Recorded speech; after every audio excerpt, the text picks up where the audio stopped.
दिल्ली के नांगलोई इलाके में मुहर्रम के दौरान बवाल, जुलूस के दौरान जमकर हुई पत्थरबाजी।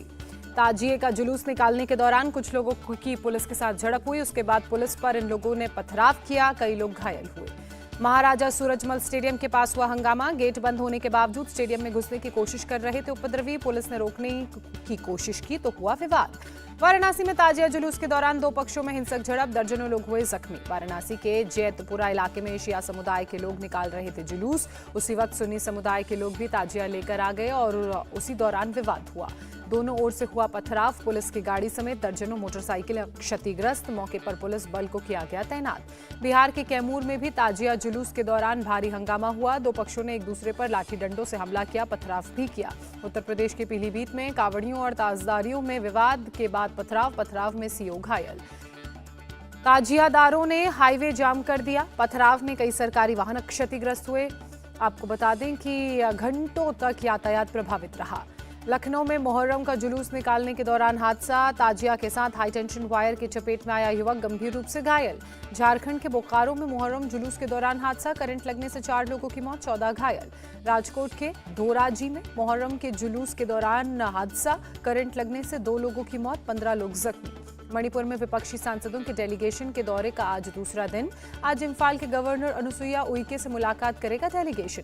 पहले दिन 20 सदस्यीय डेलीगेशन ने चूरा चांदपुर में 2, इम्फाल में 1 और मोइरांग में 1 राहत शिविर का दौरा किया। आज भी 1 राहत शिविर का दौरा कर गवर्नर से मुलाकात का कार्यक्रम। मणिपुर दौरे पर पहुंची विपक्षी सांसदों की एक टीम ने बिष्णुपुर जिले का दौरा किया।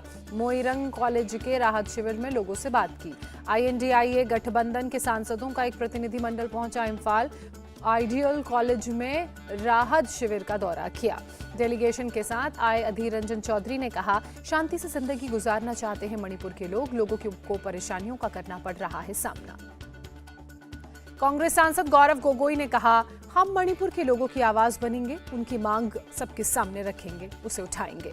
गौरव गोगोई का मोदी सरकार पर हमला। पूछा, मणिपुर में शांति का दावा, फिर रिलीफ कैंप में क्यों रह रहे हैं लोग? रिलीफ कैंप में पीड़ितों से मिली TMC नेता सुष्मिता देव। कहा, दुख की बात है केंद्र ने डेलीगेशन नहीं भेजा। पीड़ितों से मिलकर RJD नेता मनोज झा ने दिया आश्वासन। कहा, हालात बदलेंगे, हम उस दिशा में काम कर रहे हैं। मणिपुर गए विपक्षी डेलीगेशन से केंद्रीय मंत्री अनुराग ठाकुर का सवाल, क्या वो राजस्थान भी जाएंगे?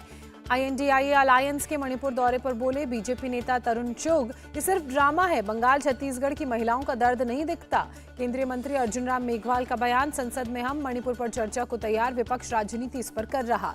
केंद्रीय मंत्री गजेंद्र सिंह शेखावत ने कहा, विपक्ष मणिपुर पर चर्चा से भाग रहा है।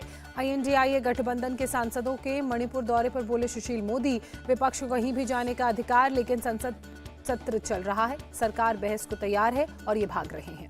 इंडिया अलायंस के लोग मणिपुर में पॉलिटिकल टूरिज्म पर हैं। बीजेपी नेता मनोज तिवारी का बयान। बीजेपी पर भड़की TMC नेता शशि पांजा, उनके नेता बंगाल के दौरे पर जाएंगे लेकिन मणिपुर नहीं जाएंगे। मणिपुर में हिंसा जारी। बिष्णुपुर जिले में 2 गुटों के बीच फिर हुई गोलीबारी। इलाके में बड़ी संख्या में सुरक्षा बलों की तैनाती। मणिपुर निर्वस्त्र कांड में CBI ने जांच शुरू की। मणिपुर पुलिस की FIR को किया टेक ओवर। मणिपुर हिंसा पर बोले कांग्रेस महासचिव तारिक अनवर, वहां का दर्द छत्तीसगढ़ और पश्चिम बंगाल से बड़ा। इंडिया TV CNX सर्वे के ओपिनियन पोल में सामने आया देश का मिजाज। लगातार तीसरी बार प्रधानमंत्री बनेंगे नरेंद्र मोदी। 318 सीटें जीतकर सत्ता में वापस आएगी NDA। INDIA अलायंस को 175 सीटें मिलने का अनुमान। लगातार तीसरे चुनाव में 100 सीट के नीचे ही रहेगी कांग्रेस, 66 सीटें जीतने का अनुमान। उत्तर प्रदेश में मोदी और योगी की जोड़ी ही सबसे उपयोगी, अकेली 70 सीटें जीत सकती है बीजेपी। पश्चिम बंगाल में ममता की स्थिति मजबूत, 29 सीटें जीत सकती हैं तृणमूल कांग्रेस। बीजेपी को 6 सीटों के नुकसान का अनुमान। महाराष्ट्र में कांटे की टक्कर, NDA और INDIA दोनों को 24-24 सीटें मिलने का अनुमान। दक्षिण के 5 राज्यों में बीजेपी के लिए अभी भी मुश्किल। आंध्र केरला में खाता खुलने की संभावना नहीं। कर्नाटक में बीजेपी को मिल सकती है 20 सीटें। पिछले चुनाव से 5 सीटों का हो सकता है नुकसान। आज मध्य प्रदेश के इंदौर जाएंगे गृह मंत्री अमित शाह। बीजेपी नेताओं और कार्यकर्ताओं के साथ करेंगे बैठक। 18 दिनों के अंदर तीसरी बार मध्य प्रदेश पहुंच रहे हैं अमित शाह। मौजूदा राजनीतिक हालातों पर चर्चा के अलावा फीडबैक रिपोर्ट भी करेंगे तैयार। इंदौर में बूथ कार्यकर्ताओं के सम्मेलन को भी संबोधित करेंगे अमित शाह। भगवान परशुराम की जन्मस्थली जाना पाव भी जाएंगे। मध्य प्रदेश के पूर्व सीएम कमलनाथ भी आज इंदौर पहुंचेंगे। आदिवासी युवा महापंचायत कार्यक्रम में शिरकत करेंगे। महिला कांग्रेस के कार्यक्रम में भी शामिल होंगे कमलनाथ। महारुद्राभिषेक के कार्यक्रम में भी रहेंगे मौजूद। केंद्रीय मंत्री ज्योतिरादित्य सिंधिया ने कमलनाथ पर साधा निशाना। कहा, उनकी 15 महीने की सरकार में जनता दुखी हो गई थी। बीजेपी की राष्ट्रीय टीम का ऐलान। वसुंधरा राजे, रमन सिंह, रघुबर दास समेत 13 वरिष्ठ नेताओं को राष्ट्रीय उपाध्यक्ष बनाया गया। जेपी नड्डा की टीम में होंगे 8 राष्ट्रीय महामंत्री। कैलाश विजयवर्गीय, सुनील बंसल, बंडी संजय को मिली जगह। राष्ट्रीय महामंत्री के रूप में संगठन का काम देखेंगे बीएल संतोष। राजेश अग्रवाल बनाए गए पार्टी के कोषाध्यक्ष। शुभेंदु अधिकारी का हमला। बोले, इंडिया नाम से कोई मतलब नहीं है, ये कुछ परिवारवादी और भ्रष्ट लोगों का समूह है।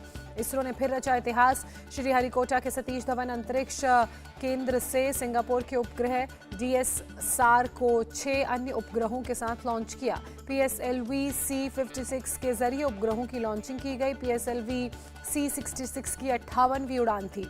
बीजेपी के सीनियर नेता मुरली मनोहर जोशी से मिले पीएम मोदी। ट्वीट कर कहा, उनसे मार्गदर्शन और आशीर्वाद मिला।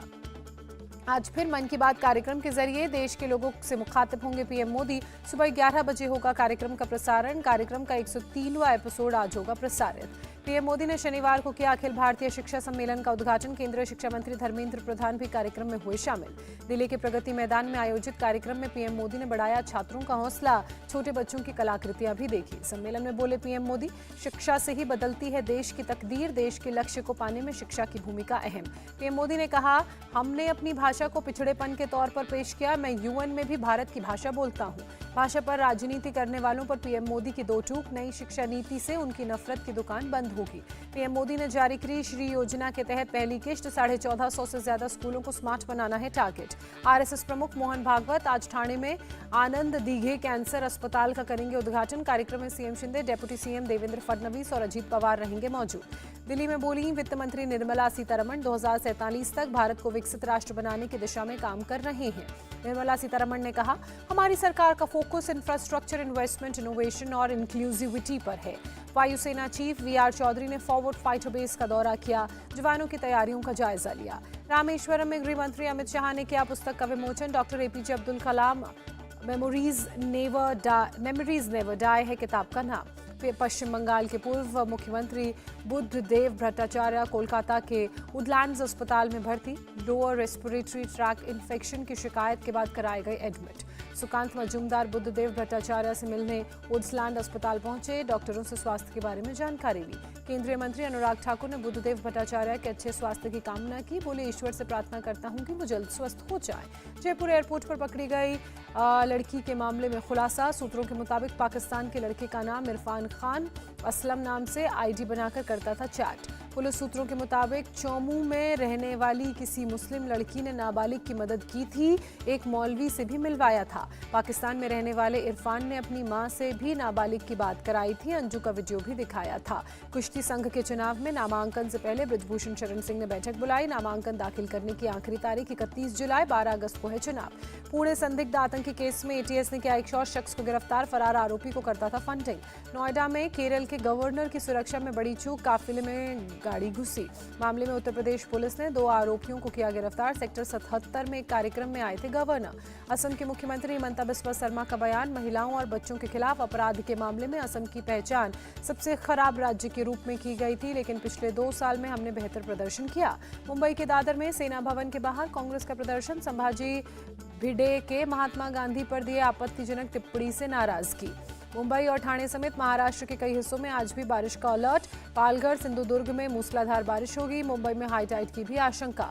Gateway of India, Nariman point, marine drive पर मुंबई पुलिस की पेट्रोलिंग। लोगों को समुद्र किनारे जाने से रोक रहे हैं पुलिस के जवान। भंडारा के गोसीखुर्द डैम में सभी 33 दरवाजे खोले गए। चंद्रपुर और गढ़चिरौली के कई इलाकों के डूबने का खतरा। महाराष्ट्र के चंद्रपुर में ईरई डैम से पानी छोड़ा गया। रिहायशी इलाकों में बाढ़ जैसे हालात। चंद्रपुर में एसडीआरएफ का रेस्क्यू ऑपरेशन। पठानपुरा इलाके में लोगों को सुरक्षित निकाला। 5 दिनों से पानी में डूबा है कोल्हापुर का दत्ता मंदिर। सड़क पर पिंडदान और पूजा पाठ करने को मजबूर लोग। देवेंद्र फडणवीस का बयान। महाराष्ट्र में बाढ़ की स्थिति नियंत्रण में। शाजापुर में मूसलाधार बारिश से नदियां उफान पर। कई गांवों में बरसाती नाले भी उफान पर। शाही होप बने प्लेयर ऑफ द मैच। केसी काठी ने भी खेली नाबाद 48 रनों की पारी।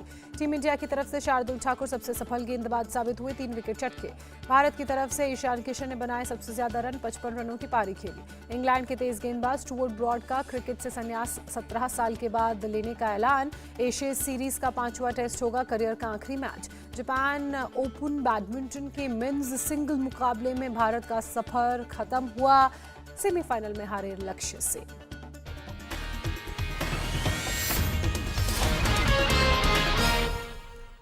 इंडिया टीवी हर वक्त हर जगह डाउनलोड करने के लिए सर्च करें India TV news Google play store या ऐप स्टोर पर।